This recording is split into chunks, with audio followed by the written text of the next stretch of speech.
62ga noyabrda 63ga kiraman. 63. 63. Xo'p. Nima shikoyat bilan kiramiz? Tezroq bo'shanish anaqasidan. Shu dorilarni ko'p ichavergandan, o'sha bosh miyali og'rib shunaqa bo'lgandan, muammolar bo'lgandan, o'shanda necha yil davom etdi bu muammolar? Qancha kurashdingiz? Bu mana shu 2 yil ichida shunaqa bo'lib qoldi-da. 2 yilda kuchayib ketdi-da. Ayolingiz bitta yo ikkita? Endi ikkita edi. Ha, ikkita. Xo'p, qiziq tomoni, ana implant o'rnatdingiz. Oradan 2,5-3 oy vaqt o'tdi. 1 oy уже ishlatdingiz. Implant qo'ydirguningizgacha bo'lgan jinsiy aloqani eslang. Implant qo'ydirganingizdan keyingi jinsiy aloqani eslang. Ayollar nima dedi? Mana implant qo'yishdan oldingi bo'lgan anaqa tez bo'shanilardi. U ayollarim bundan qoniqmasdi, anaqa bo'ladi. Implant qo'ygandan keyin men bittasiga bildirdim, bittasiga bildirmadim. Kim bildi? Yoshim u sal ham bilib qoldi, otasi bilmadi. Lekin ular ikkalasi ham anaqa. Endi bu xursand, bu sizni anaqalaringizni ko'rib qolgan ekan, videolaringizda, uni bilgan ekan, shunaqa qilibsiz. Ikkinchi bilgan, lekin soatlab aloqa qilish anaqasiga ega bo'ldi. Endi bittasi cho'tta kuchingiz ko'payib ketib qoldi dedi. Endi zanimatsa qilamiz, sport zaliga borib, shuni hisobidan shunaqa bo'ldi. Qo'yamiz. Bundan juda anaqaman, xursandman. Buni yaxshi ham shu internetda sizni ko'rib mana qilib qolganim yaxshi bo'ldi. Agar mana qarang, mana implantni ko'rdik. Real natijani oldingiz, mana misol uchun. Misol ba'zida ожиданиялар ham to'g'ri kelmasligi mumkin-ku, real holatga. Siz o'zingiz nima degan bo'lardingiz? Agar implant qo'ydirish masalasi xuddi shu darajada muammoni hal qilgan bo'lganda qildirgan bo'lamidingiz yoki kutib turgan bo'lamidingiz?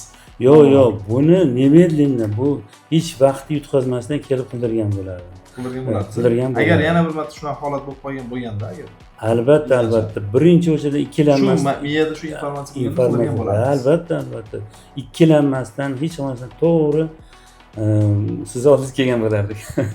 Jinsiy aloqaning sifatidan qanchalik rozi bo'ldingiz? Misol uchun 50% bo'lishi mumkin, 70% bo'lishi mumkin, 90 bo'lishi mumkin, 95, 99. Endi hozirgi bir ikkita hali hal bo'ladigan masalalar bor. O'sha nimadagi peshobga chiqishi anolari. Peshobni unuting. Ularni unutganda 100% deylik. Agar ularni hisoblansa, jinsiy aloqa 100% ga to'liq yaxshi bo'lgan deb aytardim. 100%. Do'stlar, bu bemorimiz real bemor. Bemorimiz tashrif buyurganda bizda ikkita muammo bo'lgan. Prostata bezi adenomasi bo'lgan va jinsiy muammolar bo'lgan. Bizda endi prostata bezi adenomasini olishga ham ko'rsatma bo'lgan operatsiyaga, lekin bemor ko'proq jinsiy hayotini tiklash maqsad shu bo'lganligi uchun kelganida birinchi bo'lmasam mana shu penial implant operatsiyasini o'tkazish reja qilingan va o'tkazildi, muvaffaqiyatli bo'ldi. Peshob bo'yichagi muammolarni hozircha dori-darmonlar bilan korreksiya qilib turibmiz, lekin baribir ma'lum vaqtdan keyin, 1 yil, 2 yildan keyin lozim topilsa, prostata bezi adenomasi ham bartaraf etiladi. Mana real fikrlarni eshitdilaring. Implant qo'ydirgan bemor 3 oydan keyingi holat. Ikkala turmushi ham xursand bemordan, o'zi ham 100% ga qoniqish hosil qildim degan fikr beryapti. Hayot sifati qay darajada o'zgardi? Hayot sifati endi oldingiga nisbatan boru, o'zi oldinga intilish darajasida bor. Oldin qandaydir bor, suslashib qolgandim. Buni qo'ydirgandan keyin o'sha hayotga qiziqish kuchayib ketdi. Nima, necha yoshga yoshardingiz? Menimcha shu bir 15-20 yoshga deb o'ylayman. Demak, 40-45 yoshda haligi energiyasi bor, hozir. Hozir o'sha 40-45 yoshimda xuddi shunaqa qiziqish bo'lardi. Shu aloqa ham shunaqa darajada bo'lardi. O'ziga bo'lgan erkaklarda o'ziga bo'lgan ishonchi bor. Ishonchi juda namlik oshdi. Juda oldingiga nisbatan juda oshdi. Hayotga qiziqish ham yaxshi bo'ldi-da. Shunaqa. Eshityapsa, samimiy fikrlar, nevaralari bor odamlar, samimiy fikrlari. Bu kuladigan narsa emas, tanqid, bir xil tanqidiy qaraydi. Yo'q, bu nimaga? Tanqidiy qarash kerak emas, sababi bu funksiya. Bu Xudo tomonidan berilgan vazifa, funksiya. Bu funksiya bir umr xizmat qilishi kerak. Ko'zimiz bir umr xizmat qilishi kerak, ko'rish kerak-da. Albatta. Ko'ziga nimadir bo'lsa, odam ko'r bo'ladi yo boshqa bo'ladi. Evet. Lekin bir umr ko'rishni xohlaydi odam. Ayolmi, erkakmi farqi yo'q. Erkak kishi ham instinkt shunaqada, tug'ma instinkt shunaqa, o'lgunicha uni ishlashni xohlaydi. Evet. 79 ga kirgan odamni operatsiya qildim. Aytadiki, nima qildi sizga kerakmi, zarurmidi desa, deydi, bir kun bo'lsa ham jinsiy aloqa qilsam bo'ldi deydi. Bir kun bo'lsa ham, bu narsa bo'lmasa o'lganing yaxshi-da. Erkak bo'lib turganingdan o'lganing yaxshi. 79 ga kirgan odam shunaqa. To'g'ri xulosa qilinglar. Xudo xolasa, jinsiy muammolar bo'layotgan bo'lsa, tezroq oldini olinglar.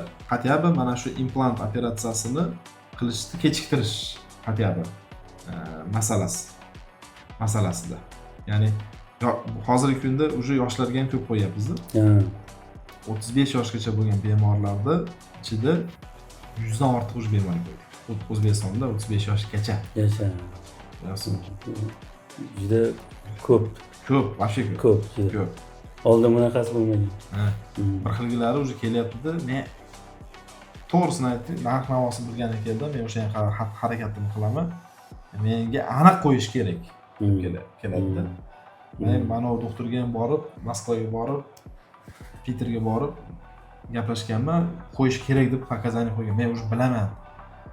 O'zbekistonda qilinayotganini ko'rib, bitta ovora bo'lib, sarson bo'lib yurmasdan, mana shu yerda qo'ydirmoqchiman. Narx-navosini bilgan ekanman. Bor, shunaqa bemorlar bor, qo'ydirayotgan bemorlar. Shuning uchun siz xursand bo'lavering. Tabriklayman. Rahmat. Nima